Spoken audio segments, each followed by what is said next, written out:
First of all, I'd say starting a business is not for everyone. I'd say number one is have a high pain threshold. There's a friend of mine who's got a good saying, which is that starting a company is like eating glass and staring into the abyss. Okay, that's generally what happens. Because when you first start a company, there's lots of optimism and things are great. So happiness at first is high. Then you encounter all sorts of issues, and happiness will steadily decline, and then you'll go through a whole world of hurt. And then eventually, if you succeed, and in most cases you will not succeed, and Tesla almost didn't succeed, came very close to failure, then if you succeed, then after a long time you will finally get back to happiness.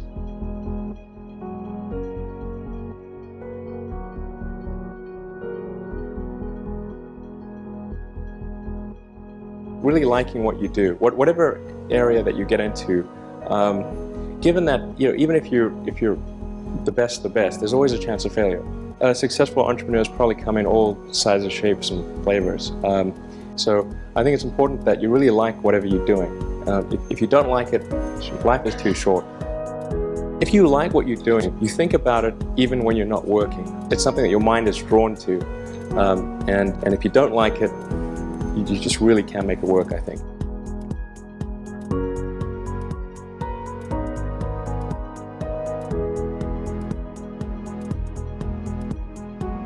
Number three, I'd say, is constantly seek criticism. A well thought out critique of whatever you're doing is as valuable as gold.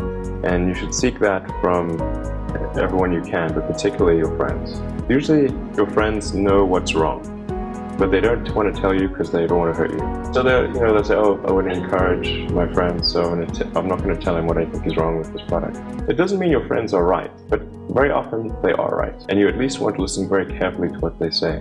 And to everyone, if you're looking for, basically, you should take the approach that you're wrong. That you, the entrepreneur, are wrong. Your goal is to be less wrong.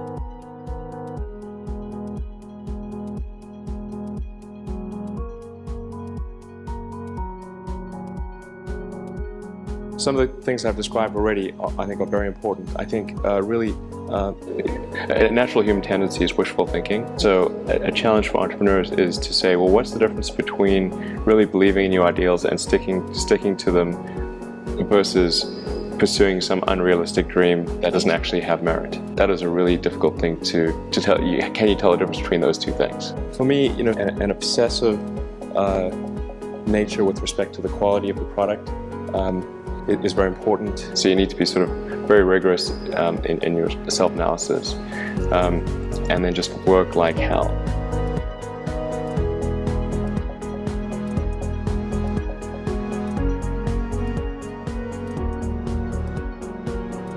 And then the final thing is to sort of don't just follow the trend. So you may have heard me say that it's good to think in terms of the physics approach of first principles, which is, rather than reasoning by analogy, you boil things down to the most fundamental truths you can imagine, and you reason up from there. And this is a good way to figure out if something really makes sense, or if it's just what everybody else is doing. It's hard to think that way. You can't think that way about everything. It takes a lot of effort. But if you're trying to do something new, it's the best way to think.